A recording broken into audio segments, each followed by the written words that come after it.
Sesekali kita ingin juga bicara di udara terbuka di luar ruang seperti ini. Dan hari ini saya berada di area Sunday Market. Dan seperti inilah suasana Sunday Market. Saya biasa menerima tamu-tamu saya dan banyak anak muda, para pengusaha. Karena suasananya memang ini adalah taman private tetapi kami buka untuk publik. Sebagian tamu kami hari ini sedang berada di dalam hutan bambu. Di sana ada satwa-satwa yang kami pelihara, sebagian adalah donasi dari para pengunjung atau rekan-rekan kami. Dan tentu saja ini adalah sarana edukasi. Nah, di tengah-tengah Sunday Market inilah kita selalu bicara tentang bagaimana penguatan UMKM. Saya menaruh perhatian pada UMKM cukup lama, masih ingat pada tahun 1998 ketika terjadi krismon dulu. Saya berusaha sangat keras supaya UMKM mendapatkan perhatian dan kemudian kita melatih mendorong kaum muda agar bisa berwirausaha. Hasilnya lumayan, saya kira hari ini anak-anak muda sudah percaya diri dan bisa berwirausaha dan mulai menjadi tuan rumah yang baik, bahkan sadar akan branding dan mengenal perilaku customer. Pada kesempatan kali ini saya juga kehadiran dua orang narasumber, pejuang muda. Tamu saya kali ini ada Mas Gian. Usahanya apa? Saya usahanya pecel lele sambal rampai. Keren ini, saya mesti coba nih. Kresno, Mas Kresno. Usahanya apa Mas Kresno? Saya Meniko Ayam Asap nama brandnya. Nama brandnya Meniko Ayam Asap. Jadi bukan ayam bakar tapi ayam asap. Bukan, diasap. Saya ke Kresno dulu deh, yang jauh-jauh dari Bandung ini. Anda dulunya apa sih sampai Anda bisa usaha ayam bakar ini? Saya itu dulunya bekerja di pabrik di Bogor, di perusahaan peleburan baja. Kemudian terkena dampak pandemi, layoff di 2020, Desember 2020. Kemudian memulai usaha ini di 2021. Nggak punya background masak, cuman dari kecil memang saya suka bantu ibu saya di dapur. Jadi udah biasa dengan bumbu segala macam. Bantu ibu di dapur ini berkah dari bantu ibu ya. Oke. Apa yang membuat Anda begitu cepat bisa masuk ke dunia kuliner ini, bisa jualan? Saat itu bantuan dari ini aplikasi online ya, membantu sekali. Karena saya mulai berjualan tuh di rumah, Prof. Aksesnya sangat sulit, tapi dengan bantuan aplikasi online ini, itu bisa menjangkau banyak konsumen luas di sana. Sampai 8 km itu masih bisa memesan dari tempat saya. Jadi dapat order dari dunia online? Betul. Di awal bulan pertama memang berat awalnya. Cuman kemudian udah masuk bulan ketiga, itu sudah mulai banyak, Prof. Bulan ketiga, rating sudah mulai muncul, banyak orang ngasih review bagus.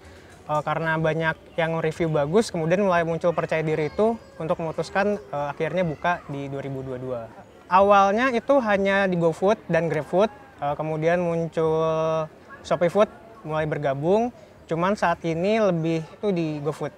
Sepertinya memang behavior dari konsumennya seperti itu, Prof, di daerah di Bandung.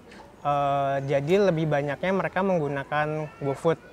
Mungkin karena aplikasinya juga yang lebih mudah, tampilannya yang lebih ringan, jadi orang kalau di tempat saya itu lebih banyaknya dari GoFood. Itu cukup ya, pendapatan dari penjualan cukup buat hidup? Untuk hidup cukup, Prof. Menutupi dari kerja itu bagusan mana? Bagusan kerja atau bagusan jualan makanan ini? Ada plus minusnya, tapi saya lebih happy di jualan makanan. Lebih happy? Lebih happy. Plus minusnya, berarti minusnya apa? Uangnya kurang banyak dengan dibanding bekerja? Enggak juga, tapi lebih tidak stabil aja. Oh, tidak stabil. Iya, iya. Mas Gian, kalau Mas Gian dulunya apa nih sampai jualan online?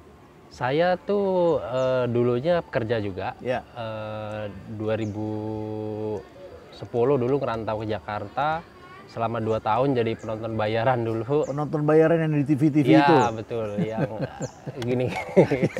Jadi Anda penonton bayaran, dibayar berapa? 100.000 per hari kurang lebih gitu? Ada yang 100.000, kadang ada yang 20.000. Yang penting dapat makan lah. Yang penting dapat makan. Hidup. Terus setelah jadi penonton bayaran? 2 tahun jadi penonton bayaran, habis itu saya dapat kerja di minimarket, itu bertahan selama 3 tahun juga. 3 tahun, ya. Setelah itu pindah lagi di minimarket lagi, akhirnya 1 tahun, setelah itu saya jadi driver Grab waktu itu. Driver Grab? Iya, betul. Akhirnya nemu titik jenuh lah. Kebetulan saya memang hobi masak kan, waktu di Lampung sering masakin adik-adik gitu kan, kalau lagi orang tua nggak di rumah. Jadi saya salurkan untuk buka pecel lele di pinggir jalan, di tendaan kayak gitu. Di Jakarta itu ya? Di Jakarta, di Selipi, Jakarta Barat. Gitu. Responnya lumayan bagus banget karena kita kan pakai sambal rampai ya. Sambal rampai itu sambal yang benar-benar fresh. Jadi orang pesen baru kita bikin sambalnya. Oh, satu-satu dibikinkan? Iya, sambalnya? Kayak gitu. Unique selling point-nya di situ gitu. Jadi ya. mungkin ketertarikan customer di sambalnya kayak gitu. Oke, terus kemudian Anda berhasil jual di pinggir jalan. Awalnya memang respon customer sangat bagus sekali Ya. lah gitu. Perkembangannya lumayan bagus, tapi akhirnya karena pandemi kan, Ya. akhirnya harus Terus kemudian pikir jualan online. jualan online kayak Jualan gitu. online. Waktu itu Oke. jualan online ya karena saya di Selipi itu kan di seberang saya ada jembatan ya. Ya. Jadi saya jualan di bawah jembatan, di bawah kolong jembatan itu. Kenapa di kolong jembatan? Kan banyak tempat di pinggir jalan yang masih bisa. Karena titiknya kan saya rasa yang paling bagus di area situ ya. Kalau harus nyari lagi agak repot. Sementara kalau kita tutup kelamaan juga nanti customer udah keburu lupa. Jadi gitu. pada waktu pandemi Anda jual di situ, di kolong Di jembatan. bawah kolong jembatan. Oke, terus kemudian Anda akhirnya harus tutup atau tetap jualan? Harus tutup sementara Tutup yang sementara, offline-nya ini. ya. Akhirnya saya pindah ke bawah kolong jembatan dan di situ saya benar-benar fokus online. Karena nggak memungkinkan untuk jualan offline juga.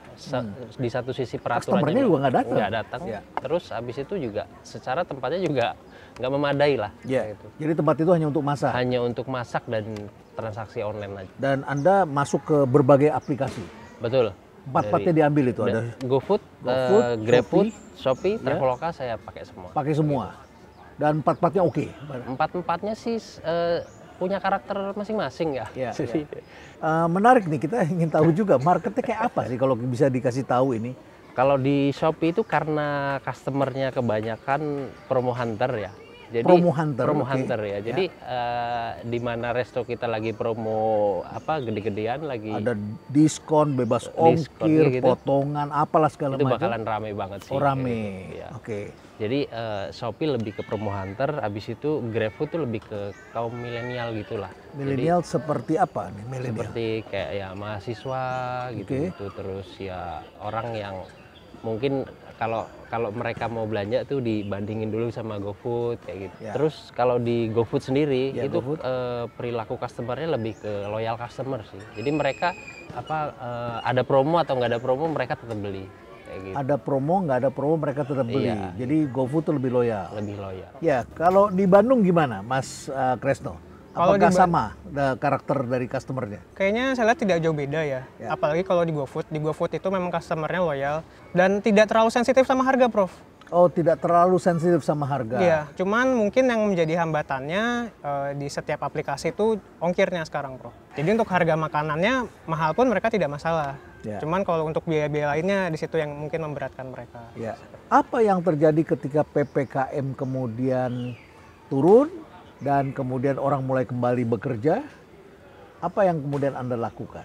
Mas Gian, apa yang Anda lihat setelah itu? Ya. Memang berdasarkan analisa kita di perilaku Pelaku customer usaha, ya, ya. pelaku usaha juga. Jadi perilaku customer ini perlahan-lahan mulai berubah nih. Yang dulunya mereka senang jajan online, Ya. sekarang udah mulai pindah ke offline. Hmm. Tapi offline kita juga jadinya naik. Offline juga naik. Offline akhirnya Ya. jadi naik kayak di pinggiran Di gitu pinggiran. atau misal di Tangerang bagian pinggir Ya. atau enggak di Bekasi. Mereka pengen jalan tuh, pengen keluar Betul. dari cangkangnya, pengen tuh jalan-jalan. Hotel aja penuh kok di mana-mana. Betul, betul. Ya. Oke, jadi perilaku berubah. Yang Anda lihat itu mereka yang price sensitif mulai hilang, cost-nya mulai naik dan mereka ingin yang sebagian lari ke offline. Yang online seperti apa? Yang online tetap kita pertahankan sih strateginya. Jadi kita juga harus karena kalau kita mau naikin harga terus-menerus kan nggak ada habisnya. Ya. Jadi paling kita ngakalinya kayak mainin bundling paket sih seperti itu. Jadi misalnya kita bundling sama minuman. Ya. Nanti di minumannya ini kan kalau misalnya HPP minumannya Rp2.000, harga jualnya Rp8.000, udah kita ngambil HPP-nya aja deh kayak gitu. Jadi di mata customer itu tetap terlihat murah gitu. karena dapat komplit Oh, seperti jadi itu. di minuman Anda nggak ngambil untung, ambil untung. ambil untung di makanan, jadi itu semacam extra service Betul, begitu ya. betul. Cerdas juga ini ya, cara cerdas. Oke, Kresno, apa yang Anda lakukan? Pertama, kalau saya sih menyadari bahwa online ini bukan primary-nya. Jadi memang marginnya lebih sedikit dan itu wajar. Nah, gimana caranya dengan margin yang sedikit ini kita jual lebih banyak? Ya, Salah satunya dengan bundling tadi. Jadi kita mengakali potongan harga dari aplikator dengan menjual barang lebih banyak walaupun marginnya sedikit gitu. sekarang saya ingin tahu Seperti apa manfaatnya jualan online dan dibandingkan dengan di offline? Ya. Gangguannya? Kalau manfaat di jualan di online yang jelas pemasarannya bisa lebih luas sih. Pemasaran lebih luas. Oke. Iya, karena aplikator udah menyediakan wadahnya, kita tinggal menyajikan visualnya dari brand kita seperti apa, seperti itu. Online itu kan customer yang dilihat kan pertama fotonya dulu gitu. Iya. Oh itu penting ya foto ya? Penting banget kayak gitu. Ya. Jadi akhirnya kita upgrade foto sebagus mungkin, gimana caranya customer menarik.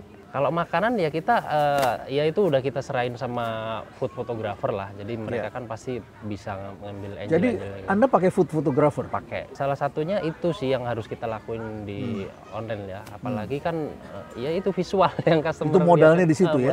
Tapi nggak ada biaya sewa toko? Nah, ada, itu kan? enaknya. Ya. Enaknya seperti itu. Jadi kalau kita jualan online, tempat itu mau dimanapun bisa. Yang penting memadai untuk kita masak dan lain-lain seperti itu. Jadi kita walaupun kita nggak punya modal, tapi kita bisa bersaing sama pemilik modal yang gede kayak gitu. Di aplikasi kita sejajar kayak gitu. Di aplikasi sejajar, ya. Sekarang mari kita bahas mengenai situasi yang berubah ketika para pemilik platform ini kemudian mulai berhenti bakar duit. Komisi mulai diterapkan. Iya. Dan kemudian ribut ini. Sebenarnya apa sih yang diributkan? Kalau dulu kan aplikator pertama mereka launching tuh biasanya kan iming-imingnya komisi hanya 5%. Nanti naik 10%, 15%. Sekarang itu paling tinggi hampir 40% sih. Bisa sampai 40%. 40% itu udah include sama diskon dan lain-lain ya, biaya marketing kayak gitu. Karena kalau kita nggak ikut campaign itu juga bakalan tenggelam juga kan resto kita seperti itu. Gitu. Jadi ya saya rasa momen kita bulan madu sama aplikator udah selesai lah. Ada masanya ya. Tapi beruntung Anda sudah bangun nama dong. Betul. Kan?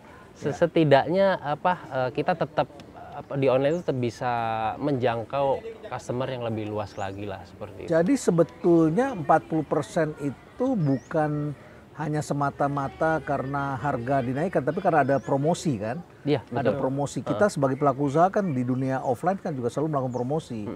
Jadi promosinya tapi melalui platform, dilakukan melalui platform. Karena mereka punya data. Oke. Kalau Mas Kresno? Kalau saya dulu mengalami dari pandemi itu platform ngasih bantuan potongan cuma 5%. Sekarang naik udah stabil di 22%. 22%. Tapi itu hanya 22% itu komisi platformnya aja. Sisanya mungkin teman-teman yang bisa sampai 30 sampai 40% itu tadi yang untuk iklan, biaya promo. Dan itu sukarela kan? Jadi sukarela, kalau Anda mau promo ya lakukan. Betul. Tapi kalau nggak promo bagaimana? Ini tadi habis ngobrol beda ininya. Beda rezekinya. Gimana? Kalau Anda gimana? Kalau saya ikut promo kadang berpengaruh, kadang enggak. Tapi kita bisa ngatur promo sendiri, Prof. Ngatur promo sendiri dan itu lebih efisien. Lebih efisien daripada kalau ikut promo dari aplikator. Dan jadi memang harus trial terus error. Karena tiap daerah beda-beda, Prof. Bahkan di saya yang di rumah dan tempat yang jualan offline di Patiukur itu beda. Strateginya udah beda.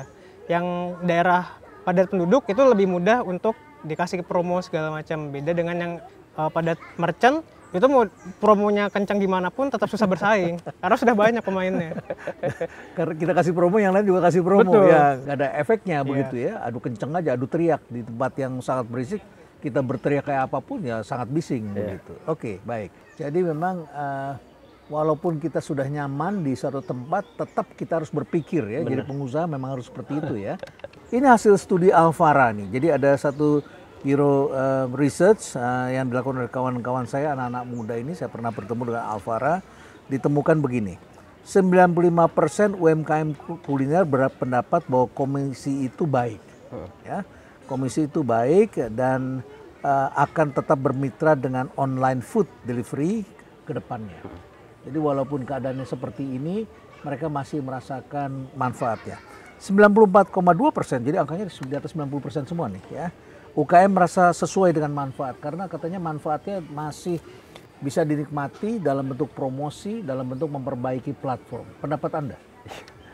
Kalau tahun lalu ya, setahun yang lalu mungkin saya setuju sih. Jadi karena memang yang saya tadi bilang, kalau tahun lalu itu customer bisa pesen lebih murah dibandingkan dia harus datang ke tempatnya langsung. Kayak gitu. Karena memang momennya aplikator lagi bakar duit kan. Saat itu ya. Saat itu. Duit gitu. lagi banyak. Iya, tapi kan mereka juga punya kepentingan sekarang untuk balik modal bahkan untung.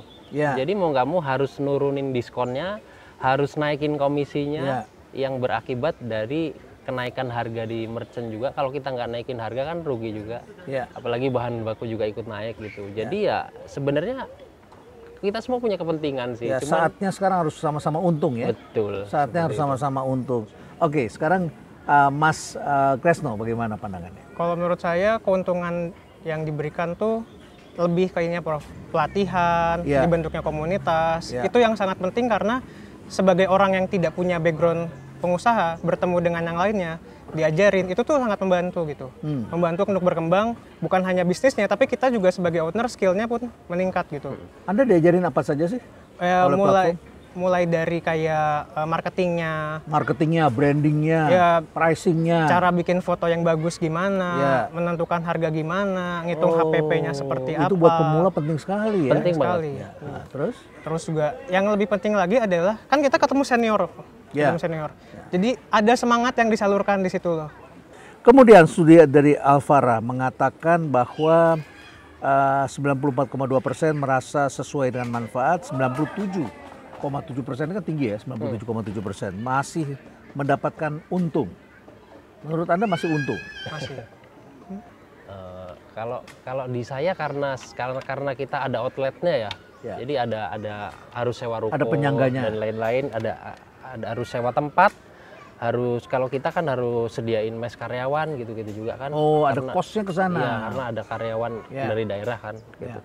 Jadi kalau kita sih lumayan berasa banget, tapi kebantunya dari Online ini? offline. Oh, offline. Sekarang ya. Jadi kalau online ini kan kita nggak bisa ngambil margin tinggi-tinggi ya. Iya. Jadi harga tuh udah ada standarnya lah kalau jualan kita gitu. Kita nggak bisa jual di atas harga rata-rata seperti itu. Tapi online dengan offline ini ada hubungannya nggak ya? Saling berkaitan sih. Saling Prof. berkaitan. Saling berkaitan. Kalau Anda nggak taruh di dunia online, di offline juga nggak terkenal kan? Iya betul. Betul ya? Iya. Jadi yang dari online, karena mereka lagi pas ada di daerah tersebut, dia bilang, ngapain saya bayar ongkos kirim, saya mampir juga ke sini Betul. deh. Itu sering banget kok. Sering Itu, terjadi. Prof. Oke, kemudian yang terakhir, 93,7% mengatakan omset tetap naik. Kalau itu kita biasanya ini sih, Prof. Jadi ngelihat data tuh nggak hanya penjualan dari online offline, tapi kita gabungkan secara total gitu kan. Artinya kalau customer itu nggak pesen di online, mungkin dia datang ke tempat kita langsung seperti itu. Mungkin kita di online ini hanya untuk branding, Ya. untuk iklan dan Ya. lain-lain supaya customer tahu dan pada akhirnya datang langsung untuk makan di tempat seperti itu sih. Ya, gitu. jadi inilah yang disebut dengan solusi online to offline begitu ya. Jadi bukan dari online pindah ke offline begitu saja, tetapi ini adalah ada semacam perputaran begitu ya. Online memperkuat offline, offline nanti memperkuat online, yang bentuknya bisa ini branding, ini bentuknya adalah mengajak orang jadi reputasi, Betul. keseimbangan antara keduanya. Ya. Kalau menurut Mas Kresno? Kalau di saya rumah offline malah naik tetap sama seperti riset tadi Prof. Itu naik. Kenapa? Kalau saya lihat adalah dulu orang beli online karena nggak bisa keluar. Ya. Sekarang yang beli online adalah mereka yang sibuk kerja nih, karena kan udah berjalan seperti biasa, nggak bisa meninggalkan Waktu pekerjaannya. sangat berharga. Betul, udah online aja. Makanya walaupun harganya naik, mereka tetap beli.